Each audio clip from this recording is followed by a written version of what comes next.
بهجنا ايو بهجنا ميديا بسلف ديمقراسي حزب إرترا زدالو سمناو مدبيو سمناو مدب بهجنا وتر قدام مشت بساتلايت RPM ناب إرتران كبابي أنزم محلالف مدبيو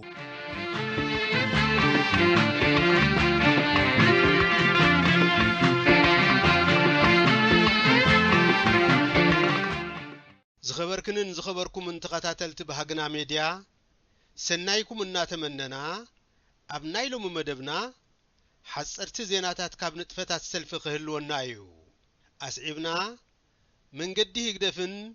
سعبيناتو ابلع لحزب إرتران زر استورؤس عنقصن هيقدف اب عالم لخاو مدرخ سبعو مسلات تسعيرو زر استحاتتان كنقربو لكمينا كساب فصامي مدبنا حبيركمنا صنحو سناي مكتتال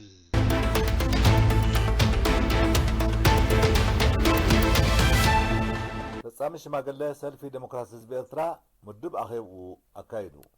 فصام شماغله سلفي ديمقراسي حزب إرترا ب18 حمله 2026 مدب اخيبو اكايدو اما اتوزا اخيبا ابو ومبر سلفي ديمقراسي حزب إرترا بصاي غرزغر تولده ابز اوانزي بدرجه بريتكو حالتات إرتران دم بتقامون زبانان علمنان زرق زلهم عملياتن زفتر زلو سقاتاتن كومون بدرجة سلفي ديمقراسي حزب إرترا ككاد صنحه منقسقاساتن مساي امامن زنصبارق قال اسمعوا بمقصال اخيبا كم قداماي اجندو سريعو اب مميات صبصابات نفس وكف ابيت صحفت سلفي اتيو غبو ميزانات اكايدو ابتي صبصابات اب زحالفه عمت اب نفس وكف الصحفت سرايو حيالاتن دخماتن غدنتات داسيسو ميزاناتو امبيرو زيكازي اب نفس وكف بيت صحفت زرأيو زلو اوانتاتات قصلو اتبابعو زرأيو دخماتات زرملو انفتات كا اسفيرو مزب متحاز عبارة سلفي اب كل مدايات قباءاتهم ام فصام يرئيوو نزلو زي حلل تقهات امقسو متحبار بريتكاو حيلتات إرتران سلفي ديمقراسي حزب إرتران زكايات فستيفال جرمن 2016 ام عوات كصعتو صويعو عبرس زي اب سلفاوي قدات اب زكايدو دحساس ام مصائي مراخب بزحان ناب حزبي قريبكا بوليسيتات مدب عيون كل مداياوي ناي قالسي تمكرون سلفي ديمقراسي حزب إرترا مبراه اقداس مخانو مزينو زي اب قبري زوعللو سنتات وسينو زتقبر اكال اون مزيزو مجلسي بصايف ساي حوغوس اب دعرنا بصايف ساي حوغوس أول فتصام شماغل سلف ديمقراسي حزب إرترا بعصر شوعات حملة 2026 دعرونا مثل تبهلت ناي تويتر اكس مربب سفيح مبرهي هيمو ابت مبرهيو كند قلحتا خابز هابم نطبتات قد سلف ديمقراسي حزب إرترا بقالسي انصار وصعا ناي سعرت لوطي اب إرتران سجر دباو عمص ጉጅለ ህግደፍን ዝብሉ ይርከብዎም ኣብ ዝርዝር መግለጺኡ ድሕረ ባይታ ሰልፊ ዲሞክራሲ ህዝቢ ኤርትራ ብሓጺሩ ዳህሲሱ ብምፍላጥ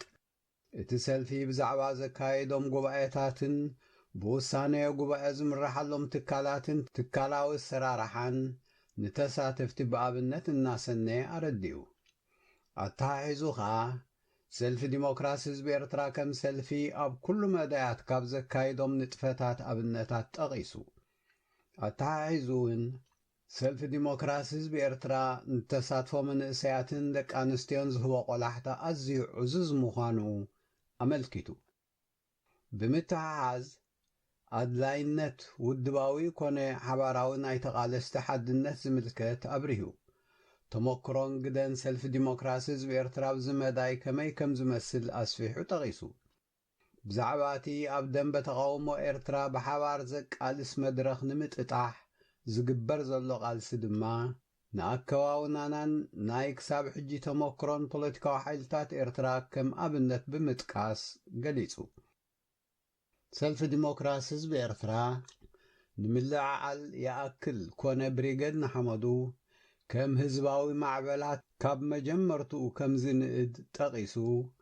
أبالات سلفي أكالتي هزباوي معبلات نخوخونو كتبابع كم زصنح دما بريهو ات هزباوي معبلات هاد معي نخخون زترفقو انتلوو ንህግደፍ የርዕዶ ከም ዘሎ ጠቒሱ ብዘይካዚ ኣብዚ ንመንእሰያት ተመክሮ ዘካፈለሉ ኣገዳሲ መድረኽ ናይ ሰልፊ ዲሞክራሲ ህዝቢ ኤርትራ መደብ ዕዮም ፖሊሲታትን ምርኩዝ ብምግባር ብዛዕባ ምዕቃብ ልኡላውነት ኤርትራ ጉዳይ ኤርትራውያን ስደተኛታትን ዘጋጥሞም ዘሎ ብድሆታትን ጉዳይ ጥሕሰት ሰብኣዊ መሰል ኤርትራ ኣብ ቅድሚ ሕብረተሰብ ዓለም ከይተረፈ ኣጀንዳ ኮይኑ ምህላው ሓይልታት ምክልኻል ኤርትራን ዝምድና ህዝቢ ኤርትራ ምስ ህዝቢ ጎረባብትናን ሃገራትን እውን ጠቒሱ ኣብ ዞባዊ ጽልኡ እናሓየለ ይኸይድ ብዛዕባ ዘሎ ምዕብልና ማእከላይ ምብራቕ ከዓ ገሊጹ ድሕሪ እቲ መበገሲ መግለጺ እቶም ተሳተፍቲ መንእሰያት ሰልፋዊ ኣሰራርሓ ሰልፊ ዲሞክራሲ ህዝቢ ኤርትራን መንእሰያት ንምስታፍ ዝግበር ጻዕርን ሰልፊ ዲሞክራሲ ህዝቢ ኤርትራ ኣብ ኣድላይነት ምምስራት ናይ ሓባር መቃለሲ መድረኽ ሓይልታት ለውጢ ሰልፊ ዲሞክራሲ ህዝቢ ኤርትራ ብዛዕባ መሰጋገሪ መድረኽ ዘለዎ ርእይቶ ጉዳይ ኣብዚ እዋንዚ ኣብ ኢትዮጵያ ኾንካ ምቅላስ ሰልፊ ዲሞክራሲ ህዝቢ ኤርትራ ከመይ ከም ዝርእዮን ተመሳሰልትን ሕቶታት ኣቕሪቦም ብጻይ ፍስሐ ሓጎስ ኣብቲ መድረኽ ተሳቲፎም ምስ ዝነበሩ ኣባላት መሪሕነት ሰልፊ ዲሞክራሲ ህዝቢ ኤርትራ እናተሓጋገዘ ኣብቲ ዝተላዕለ ዛዕባታት ሰፊሕ መልሲ ሂቡ ኣብ መወዳእታ ከዓ መርበብ ዳዕሮና ከምዚ ዝኣመሰለ ናይ ተመክሮ መለዋወጢ መድረኽ ምፍጣሩ ኣመስጊኑ ቀጻሊ ክኸውን ተላብዩ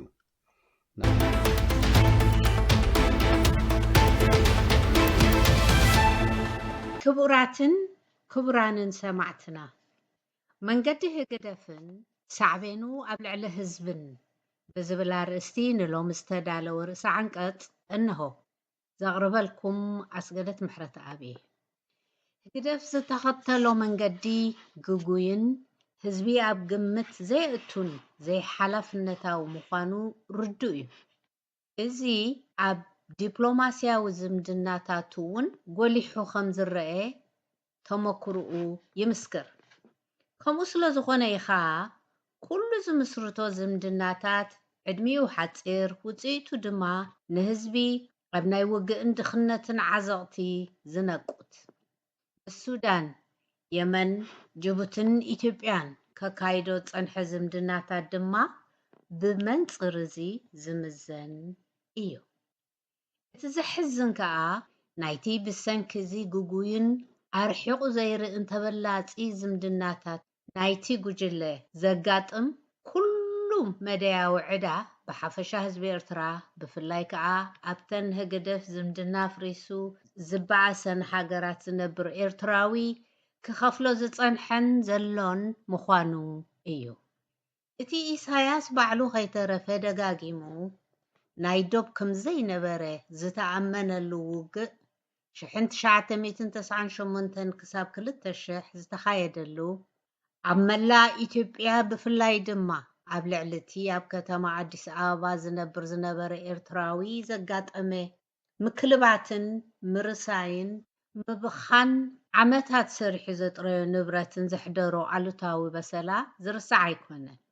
ኤርትራውያን ኣብ ድሮ ትውግእ ዝነበረ ኩነታት ስለ ዘስገኦም ህግደፍ ከሎ ገና ንኸሓስበሉ ኣዲስ ኣበባ ናብ ዝነበረ ኤምባሲኡ ብመልክዕ ኣኼባ የቕርብዎ ዝነበሩ ናይ ከይኮነ ንጠንቀቕ መተሓሳሰቢ ተገዲሱ ዝሰምዖ ኣካል ኣይነበረን ኣብዚ ዳሕረዋይ ውግእ ትግራይ እውን እቲ ደቁ ዝሰኣነ ህዝቢ እዩ ተበዲሉ እምበር እቲ ጉጅለ ከምቲ ኩሉ ግዜ ከይሓፈረ ዝብሎ ኣይከሰረን ካብ ኢትዮጵያ ብምስጓጎም ዝተበደሉ ኤርትራውያን ብፍላይ እቶም ኣይኮነንዶ ኣባላት ህግደፍ ክነብሩ ንሃገሮም ኤርትራ ድሕሪ ናጽነቱን ርእዮምዋ ዘይፈልጡ ዘይተጸበይዎ ሓደጋ ዘጋጠሞም ንተግባራት ሓይልታት ጸጥታ ኢትዮጵያ ከማርሩ ጸኒሖም ናይቲ ጉጅለ ድፍኢትን ተንኮልን እናተወሰኾ ክሳብ ሎሚ መሊኡ ኣይተሰግረን እቲ ብልዕሊኦም ዝወረደ በደልን ኣብ መንግስቲ ኢትዮጵያ ዝነበረ ዘይሰብኣዊ ተሓሕዛ ናይቲ ተረኽቦን ኣብ ግምት እቲኻ እዞም ዝተሰጉ ግዳያት እንተማረሩ ዝተሓዞም ኣይኮነን ተኾነ ንስኻንተ ዘይትደፍኣኒ መንመፅ ደፈኒ ከም ዝበሃል እቲ ጠንቂ ዘይሓላፍነታዊ ተግባር ጉጅለ ህግደፍ ምዃኑ ከዓ ክዝንግዕዎ ኣይግባእን ኣብ መጻኢ መምሃሪ ተመክሮ ክኸውን እውን ይግብኦ ህግደፍ ኣብ 2018 ምስ ፌደራላዊ መንግስቲ ኢትዮጵያ ሽኹርተት ክብል እንከሎ እቲ ቅድም ዝነበረ ክቱር ፍቕሪ ህግደፍን ህወሓትን ክቱር ፍቕሪ ክቱር ጽልኢ ይፈጥር ከም ዝበሃል እሞ ናብ ውግእ ናይ 1998 ዝተቐየረ ዘኪሮም ስኽፍታ ዝሓደሮም ኤርትራውያን ውሑዳት ኣይነበሩን እቲ ዝምድና ግሉጽነትን ትካላውነትን ዝጎደሎ ናበይ ገጹ ከም ዘምርሕ ዘይፍለጥን ስለ ዝነበረ ብህድኣት ክረኣይ ይግብኦ ንዝበሉ ሰልፊ ዲሞክራሲ ህዝቢ ኤርትራን ካልኦት ኤርትራዊ ናይ ለውጢ ሓይልታትን ጉጅለ ህግደፍ ሰላምና ምስ ኢትዮጵያ ዘሕመሞም ሓሳዳት እዮም ስለ ዝበሎ ደድሕሪኡ ዘዳመቑ ኤርትራውያን ውሕዳት ኣይነበሩን እቲ ኩነታት ኣብ ምምሕዳር ህግደፍ ሚኒስተር ዝነበረ ነፍሲሄር ብርሃነ ብርሀ ኪዳነ ኣብ ማእኸል ኣስመራ ኮይኑ ብትብዓት ንዲክታተር ኢሳያስ ነቲ ግቡእ ኣፍልጦ ህዝቢ ኤርትራን ባይቶን ዘይብሉ ኩነሱ በይንኻ ምስ ሃገራት ተካይዶ ዘለኻ ናይ ተብተብ ዝምድና እስትራቴጂያዊ ረብሓ ኤርትራ ኣብ ሓደጋ ዘእቱ ስለ ዝኾነ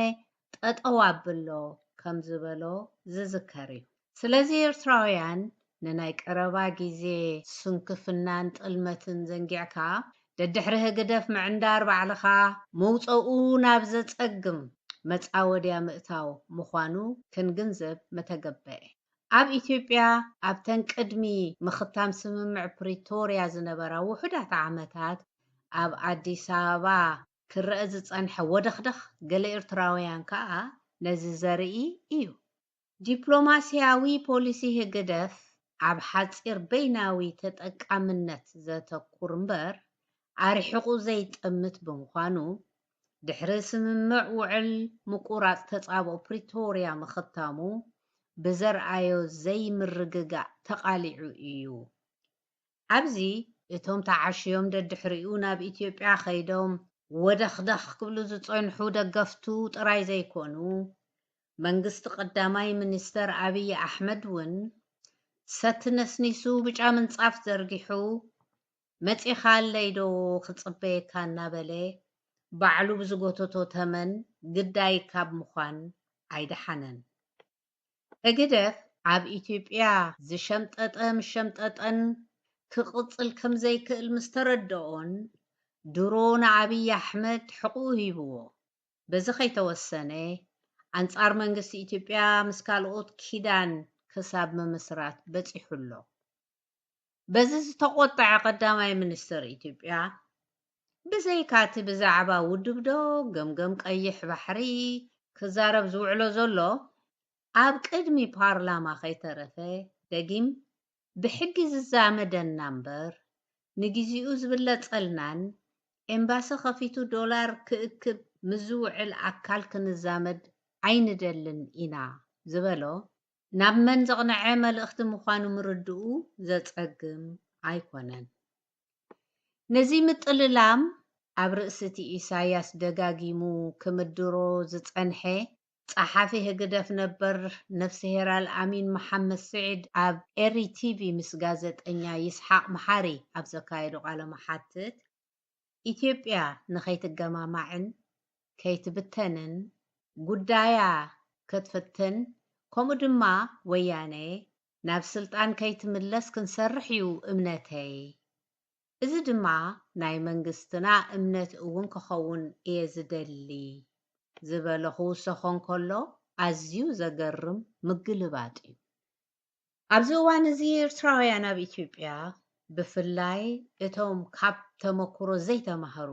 ፍቕሪ ኢሳያስ ኣፈወርቅን ኣብይ ኣሕመድን ንድሕሪት ኣይክምለስን እዩ ዝብል ጉጉይ ግንዛቤ ሕዲሮም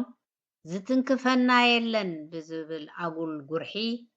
ክሳብ ምውናን ትካላት በፂሖም ዝነበሩ ኣብ ወጥሪ ከም ዝኣትውን እቲ ናይ 1998 ከይድገም ከም ዘስግእን ብዝተፈላለዩ ሚድያታት ይቃላሕ ኣሎ። እዚ ዘተዓዛዝብ እምበር ፈትዮም ስለ ዝኣተውዎ ባዕላቶም ይፈልጡ ምባሉ ኣጸጋሚ እዩ። መንግስቲ ኢትዮጵያ ነቲ ቅድሚ 25 ዓመታት ብሰንኪ ዘይምስትውዓል ዝተወሰደ ንቁፅን ርሑስን ዘይፈሊ ስጉምትን ሳዕቤኑን ዘኪሩ እቲ ኣብ ልዕሊ ኤርትራውያን ዝወስዶ ስጉምቲ ሓላፍነታዊ ንክኸውን ምዝኽኻሩ ኣገዳሲ እዩ። ኤርትራውያን እውን ከምቲ ቀዳማይ ስሕታን ካልኣይ ግና ዕብዳን ዝበሃል ካብ ዕብዳኖም ተመሊሶም ክሳብ መዓሲና ናይቲ ጉጉይ ምርጫ ህገደፍ ከፈልቲ ዕዳን ንኸውን ኢሎም እቲ ናይ ኢትዮጵያ ኩነታት እኳ ከድሕንዎ ኣብ ዘይኽእሉሉ ደረጃ እንተበፅሐ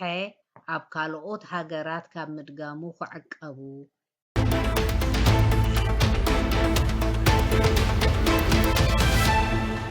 ህግደፍ ኣብ ዓለም ለኻዊ መድረኽ ሰብኣውነት ተረትዩ ብቤት ጽሕፈት ዜና ሰልፊ ዲሞክራሲ ህዝቢ ኤርትራ ህግደፍ ምስሊ ኤርትራ ንምድዋን ዝፈጸሞም እከይ ተግባራት ብዙሓት እዮም። ናይዚኣቶም ሳዕቤን ኣብ ልዕሊ ህዝቢ ኤርትራ ዝተጻዕነ ኮይኑ ንሕብረተሰብ ዓለም እውን ዘሰክፎን ዘሻቕሎን ኮይኑ ዘሎ እዩ። ህግደፍ ንሓያሎ ዓመታት ነቲ ብሰንኩ ዝተፈጥረ ሓቢእካ ዘይሕባእ ኣሉታዊ ምስሊ ኤርትራ ክሓብእ ዕባራ ምኽንያታት ክፈጥር ጸኒሑ እንተኾነ ንዝተወሰነ ግዜ ኸደናግር እምበር ንሓዋሩ ክሓብኦ ኣይከኣለን። ስለዚ ምስ ምንዋሕ ግዜን ዘይስልኪ ቃልሲ ኤርትራውያን ባህግቲ ሓርነትን ኩሉ እቲ ዘይሰብኣዊ ተግባራት ናይቲ ጉጅለት ተቓሊዑ ጥራሕ ዝባኑ ወፂኡ እዩ። ህዝባ ብዘይ ሕገ መንግስቲ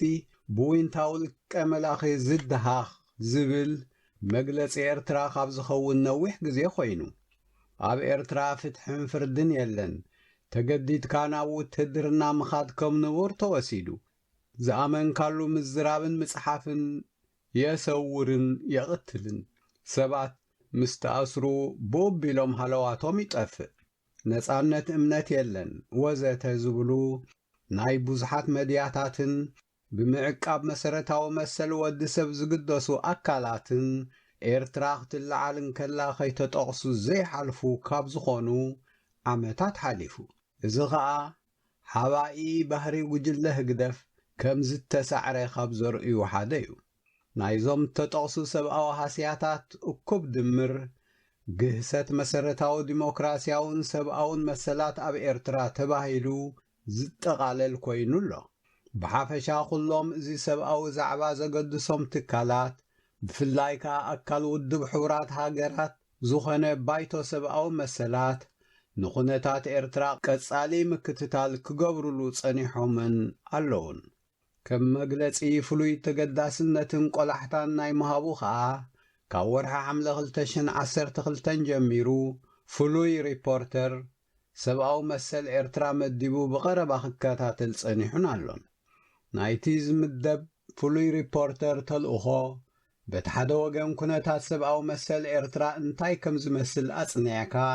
ናብ ዝመዘዞ ባይቶ ምቕራብ፣ በቲ ካልእ ወገን ከዓ ነቲ ባይቶ ንሰብኣዊ መሰል ኤርትራ ኣብ ዝምልከት ዝውስኖም ውሳኔታትን ዘቕርቦም ለበዋታትን ናብ መንግስቲ ኤርትራ ኣቕሪብካ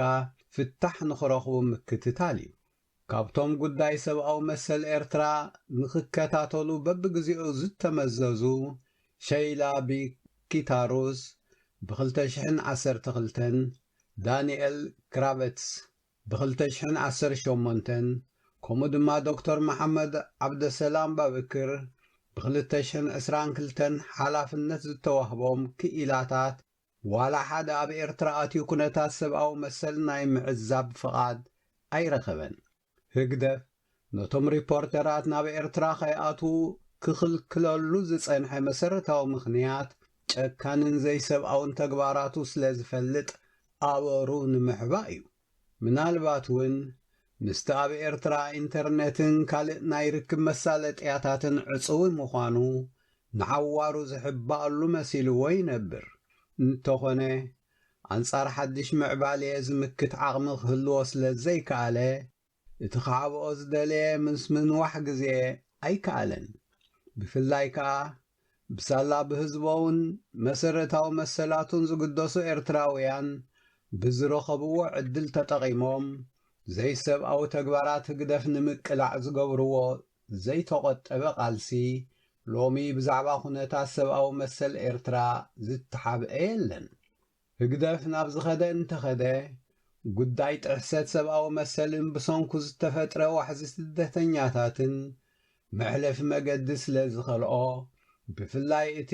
ምምዛዝ ፍሉይ ሪፖርተር ክቋረፀሉ ዘካየዶ ፃዕሪ ኣይተዓወተን። ነቲ ዝምደብ ሪፖርተር ኣወንታዊ ስራሕ ዝሰርሕ ዘይኮነ ዲፕሎማስያዊ ዝምድና ህግደፍ ምስ ዝተፈላለዩ ኣካላት በኣሉታ ዝጸሉን ዕብየት ዝዕንቅፍን ካብ ጠቕሙ ጉድኣቱ ዝዓዝዝን ኣምሲሉ ንምቕራብ ዝኸዶ ርሕቀትን ወፈራን ነዊሕን ሰፊሕን እዩ። ጎኒ ንጎኒ ምስ ምግባእ መበል 62 ዓመታዊ ጉባኤ ባይቶ ሰብኣዊ መሰል ሕቡራት ሃገራት ሶፊያ ተስፋ ማርያም ኣብ ጀኔቫ ኣብ መኽፈቲ እቲ ጉባኤ ዑስማን ሳልሕ ከዓ ኣብ ኣስመራ ምስ ኣምባሳደራትን ዲፕሎማስያዊ ማሕበረሰብን ዘካየድዎ ፈተነ ናይዚ ኣብነት እዩ። እንተኾነ ሶፊያን ዑስማንን ነቲ ዝሓለፉ 6 ዓመታት ፍሉይ ሪፖርተር ሰብኣዊ መሰል ኮይኑ ከገልግል ዝጸንሐ ሱዳናዊ ዶክተር መሐመድ ዓብደሰላም ባበክር ኣብቲ ጉባኤ ዘቕረቦ ሰፊሕን ብመርትዖታት ዝተሰነየን ጸብጻብ ዝምክት ሰማዒ እዝኒ ስለ ዘይረኸቡ ኣይተዓወቱን። ብዛዕባ እቲ ፍሉይ ልኡኽ ዘቕረቦ ጸብጻብ እቶም ኣብ ኣስመራ ኾነ ጀነቫ ዝተገልጸሎም ተጋባእቲ ኣካላት ብዛዕባ እቲ ዘስካሕክሕ ኩነታት ሰብኣዊ መሰል ኤርትራ ነናይ ገዛእ ርእሶም ብሱል ግንዛቤ ከም ዘለዎም ሓለፍቲ ህግደፍ ስለምንታይ ከም ዘይተረድኡ ዘገርም እዩ። ኩነታት ሰብኣዊ መሰል ኤርትራ ኣብ ኣህጉራዊ መድረኽ ክምዘን እንከሎ ብጠቕላላ ኤርትራ ምስ በዓል ሶርያ፣ ሰሜን ኮርያ፣ ቱርክሜኒስታንን ቡርማን ድሕሪት እትስራዕ ኮይና ካብ 180 ሃገራት ናይ መወዳእታ ደረጃ ሒዛ ኣላ። ንቁጠባዊ ነፃነትን ምዕሩይ ምሕዳርን ንበይኑ ወሲድካ ከዓ ካብ 180 ሃገራት ኣብ መበል 174 ትርከብ። ሃገራት ሳብ ሰሃራ ካብ ዝበሃላ ድማ ኣብዚ መዳይ ካብ 47 ሃገራት ኣብ መበል 45 ተመዝጊባ ኣላ። ብፍሉይ ኣብ ፖለቲካዊ መሰል ሓደ ካብ 4 ኣብ ሲቪላዊ መሰልን ሓርነትን ከዓ 2 ካብ 60 ከም ዝተዋህባ ነዚ ደረጃታት ዘውፅእ ፍሪዶም ሃውስ ዝበሃል ትካል ይምስክር። ካብዚ ፈሊኻ ዘይርአ እቲ ብ1951 ዝተመስረተ ላዕለዋይ ኮሚሽን ጉዳይ ስደተኛታት ኣብ ናይ 2025 ጸብጻቡ ዳርጋ ሓደ ሲሶ ካብ ህዝቢ ኤርትራ ስደተኛ እዩ ምባሉ እውን ሳዕቤን ግህሰት ሰብኣዊ መሰል ምዃኑ ዘይዝንጋዕ እዩ። ባይቶ ሰብኣዊ መሰል ውድብ ሕቡራት ሃገራት ነቲ ብዝምልከቶ ኣካል ዝቐረበሉ ጸብጻብ ናቱ ትዕዝብትን ኤርትራ ብደረጃ ዓለም ዘለዋ ኣሃዛዊ ናይ መሰላት ጥሕሰታት ደረጃን ኣብ ግምት ብምእታው እቲ ዝጸንሐ ምምዛዝ ፍሉይ ሪፖርተር ሰብኣዊ መሰል ንኽቕጽል ብምውሳኑ ህግደፍ ኣብ ዓለም ለኻዊ መድረኽ ተሳዒሩ ኣሎ። እዚ ስዕረት ህግደፍ መበገሲ ዲፕሎማስያዊ ደገፍ ኣብ ቃልሲ እምበር በይኑ እኹል ስለ ዘይኮነ ኤርትራውያን ብሃግቲ ሓርነት ነዚ ኣጋጣሚ ተጠቒምና ናብ ህዝባዊ ዓወት ናይ ምቕያሩ ብድሆ ይጽበየና ከም ዘሎ ኣይንዘንግዕ።